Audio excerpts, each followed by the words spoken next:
안녕하세요. 우주 비행사가 되려면 얼마나 걸릴까요? 훈련만 수년, 선발 경쟁률은 수천 대 1. 그런데 2021년 단 한 번도 우주에 가본 적 없는 평범한 민간인 4명이 지구 궤도를 사흘간 돌았습니다. 그것도 정부도, 나사도, 어떤 국가기관도 아닌 민간 기업 스페이스X의 캡슐을 타고서. 그날 이후 세상은 조용히 달라졌습니다.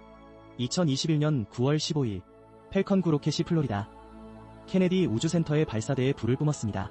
탑승자는 미국인 억만장자 제러드 아이잭먼, 교사 출신 여성 헤일리 아르세노, 데이터 엔지니어 크리스 샘브로스키, 그리고 뼈암을 이겨낸 생존자 시안 프록터.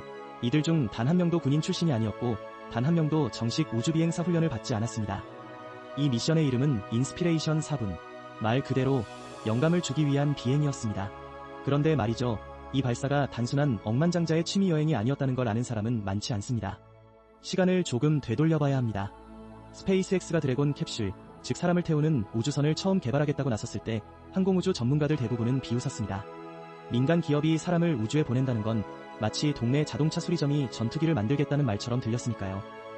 실제로 당시까지 사람을 우주에 보낼 수 있는 나라는 미국, 러시아, 중국 단 3곳뿐이었습니다. 그런데 2020년 5월 스페이스X는 해냈습니다.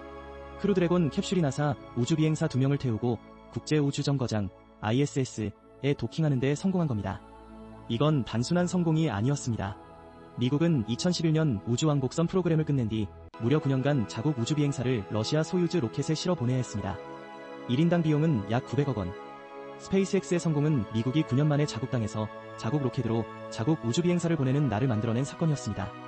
하지만 인스피레이션사는 그보다 훨씬 더 의미심장했습니다. 이 비행에서 드래곤 캡슐은 국제우주정거장에도 가지 않았습니다. 어디에도 도킹하지 않았습니다. 그냥 지구 상공 약 575km, 국제우주정거장보다도 훨씬 높은 궤도를 혼자 3일 동안 빙글빙글 돌았습니다. 575km라는 높이가 감이 안 오신다면 이렇게 생각해보세요. 서울에서 부산이 약 400km입니다. 그 거리보다 더 높은 하늘 위에서 훈련받지 않은 민간인들이 지구를 내려다보고 있었던 겁니다.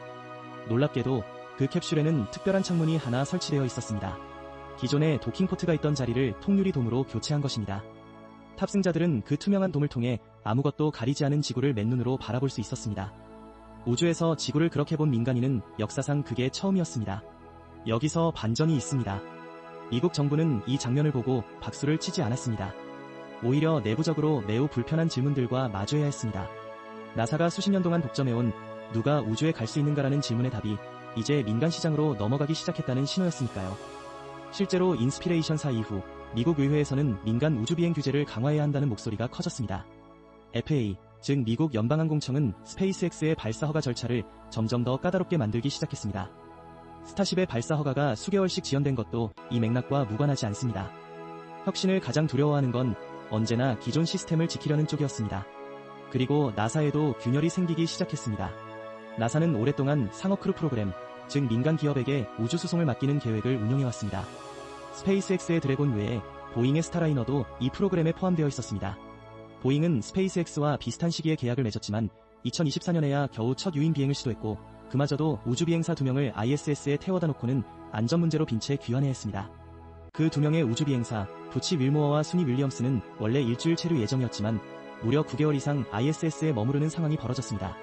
그리고 그들을 결국 지구로 데려온 건 바로 스페이스X의 드래곤이었습니다. 이 사실 하나가 모든 것을 말해줍니다. 수십 년 전통의 항공우주 대기업 보잉이 해결하지 못한 문제를 비교적 신생 민간 기업이 해결한 것입니다. 그것도 자신들의 우주비행사 귀환 임무까지 동시에 수행하면서. 그렇다면 스페이스X는 어떻게 이게 가능했을까요? 핵심은 반복과 실패의 문화에 있습니다. 스페이스X는 펠컨 9 로켓 하나를 수십 번 재사용합니다. 같은 로켓 동체가 20번 이상 발사된 사례도 있습니다. 이건 단순히 돈을 아끼는 이야기가 아닙니다. 같은 장비를 계속 날리면 결함이 어디서 생기는지 정확히 알게 됩니다. 실패를 반복하면 실패의 원인을 완전히 꿰뚫게 됩니다. 보잉이 수천억을 투자하면서도 새로운 설계를 매번 처음부터 검증해야 했던 것과는 근본적으로 다른 접근법입니다. 사실은 스페이스X가 지금 가장 공들이고 있는 것은 드래곤도 펠컨 9도 아닙니다. 스타쉽입니다. 스타쉽은 높이 약 121m, 지금껏 인류가 만든 로켓 중 가장 크고 가장 강력한 발사체입니다. 100명을 동시에 태울 수 있고 화성까지 갈 수 있도록 설계됐습니다. 일론 머스크가 화성 이주를 이야기할 때 그게 단순한 꿈이 아닌 이유는 스타쉽이라는 실물이 이미 발사대에 서 있기 때문입니다. 2024년에는 스타쉽 발사 테스트에서 로켓의 슈퍼헤비 부스터가 발사탑의 기계팔, 이른바 메카질라에 정확히 잡히는 장면이 전 세계에 생중계됐습니다.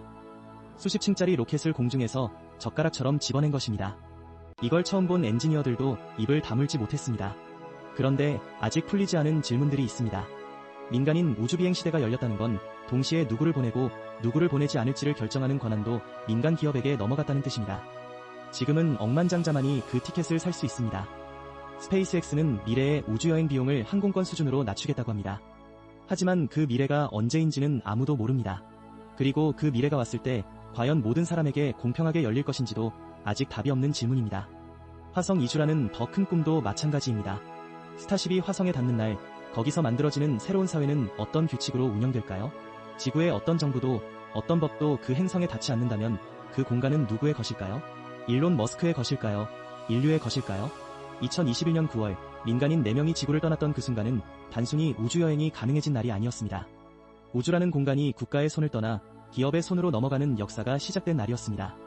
그 변화는 지금 이 순간에도 조용히 그러나 매우 빠르게 진행되고 있습니다. 펠컨 9이 오늘도 어딘가의 발사대에서 불을 뿜을 준비를 하고 있는 것처럼 우주는 언제나 인류에게 경계를 허무는 공간이었습니다. 이제 그 경계가 무너지는 속도가 우리의 상상보다 훨씬 빠릅니다. 오늘 영상이 흥미로우셨다면 구독과 좋아요, 그리고 알림 설정까지 눌러주세요. 다음 편에서 더 놀라운 이야기로 찾아오겠습니다.